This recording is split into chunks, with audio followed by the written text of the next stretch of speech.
Jadi memang sudah dari beberapa hari lalu saya dihubungi oleh banyak teman-teman media yang menanyakan, ingin mewawancarai kami terkait dengan adanya dugaan markup Al-Quran di Saudi Arabia, yaitu tepatnya di kota Madinah. Lalu saya juga bertanya, lalu kaitannya sama saya apa? Teman-teman media bilang ini diduga pelakunya adalah mantan mantu saya atau mantan dari putri saya, Salma. Lalu saya tanya, memang apa yang dia perbuat? Nah, di sini juga sekali lagi saya mau tanya nih, memang apa sih yang diperbuat sehingga menjadi ramai, menjadi viral?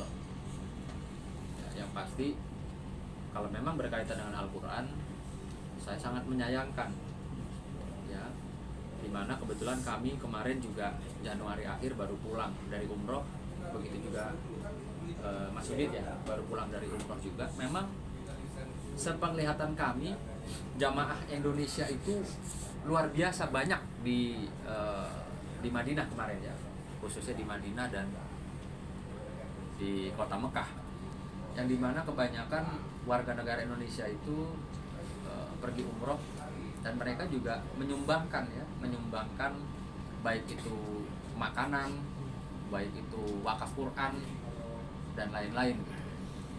Lalu saya dengar dari teman-teman media bahwa ada seseorang ya, yang notabene adalah warga negara Indonesia yang diduga yang melakukan markup Al-Quran terkait dengan wakaf. Nah, ini justru prihatin ya, sangat memprihatinkan dan sangat disayangkan. Artinya ini bisa saja tidak menutup kemungkinan mencoreng ya nama Indonesia ketika memang ada perbuatan-perbuatan yang melanggar hukum di Saudi Arabia, ataupun melanggar norma-norma yang sebenarnya atau seharusnya tidak pantas gitu loh dilakukan sama orang yang katanya mengerti soal agama. Gitu. Nah, saya sendiri juga kemarin juga melakukan kok gitu, ya, melakukan kegiatan-kegiatan ibadah dan kegiatan-kegiatan sosial maupun amal di sana, tapi tidak menggunakan uang orang lain, menggunakan uang pribadi, menggunakan uang keluarga.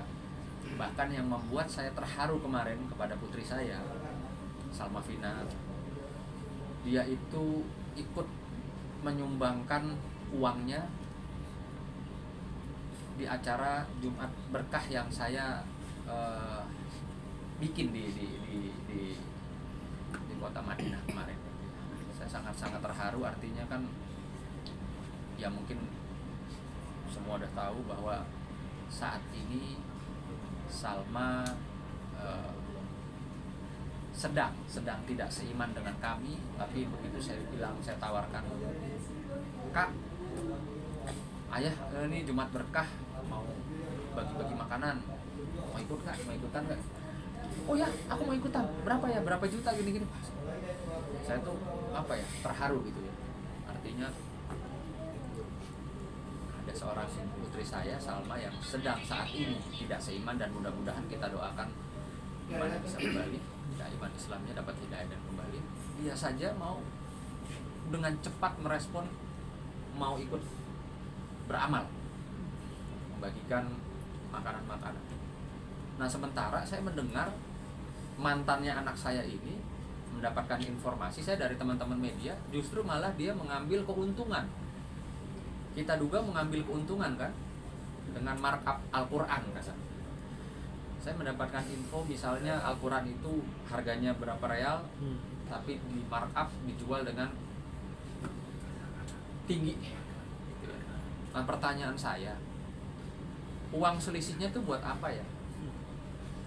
Kalau memang buat amal juga, atau selain wakaf Quran dia bikin istilahnya yaitu tadi memberikan makan orang-orang di sana, ya itu beda cerita ya. Tapi kalau ini garis bawah ya, kalau ternyata uang selisih dari harga Quran yang untuk wakaf di Madinah itu dipergunakan atau untuk kepentingan pribadi, ya ini yang sangat saya sayangkan. Ya, artinya kenapa sih baru kemarin selesai rame-rame heboh-heboh terkait dengan urusan masjid, ya sekarang dapat info lagi, ada berita viral lagi hal seperti ini. Dan saya rasa karena ini melibatkan dua negara ya, jangan sampai merusak citra jamaah Indonesia di Saudi Arabia. Prihatin lah, saya ikut prihatin.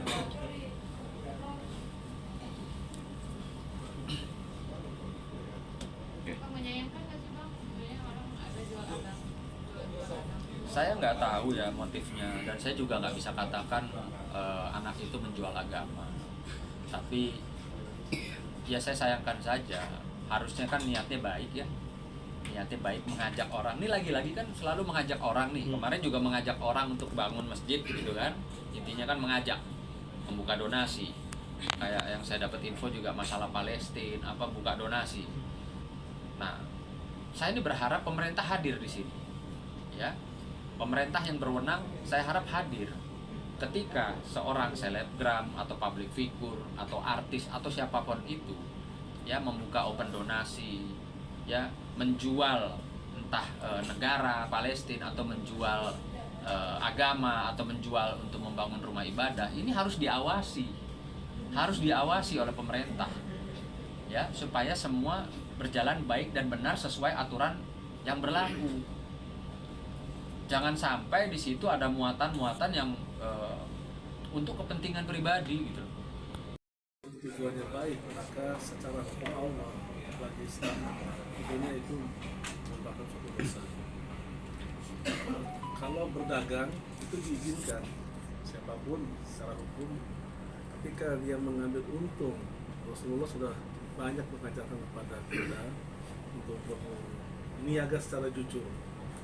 Nah, ini artinya apa? Ketika niaga secara jujur, ketika selisih yang diambil itu mungkin sepantasnya, maka dan itu masyarakat atau orang yang di awal sudah niat untuk menyumbang dengan harga yang memang sudah pantas dan itu wajar, maka itu tidak akan menjadi masalah. Nah, sekarang kalau niatnya sudah tidak wajar dengan selisih yang sebelum besar, berarti ada apa? Bagi masyarakat atau siapapun yang merasa dirugikan, boleh itu melaporkannya ke polisi terdekat. Kalau di Indonesia, kejadian di Indonesia melaporkan ke polisi Indonesia. Tapi kalau di luar negeri sana, bisa konsultasi dengan kedutaan besar yang ada di Arab Saudi atau aturan hukum yang berlaku di negara Arab Saudi.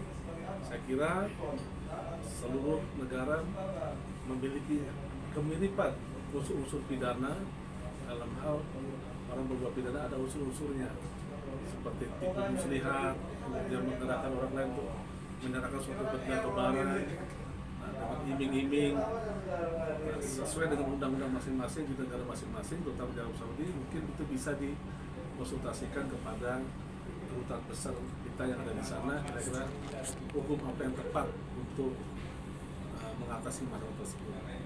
Itu saja.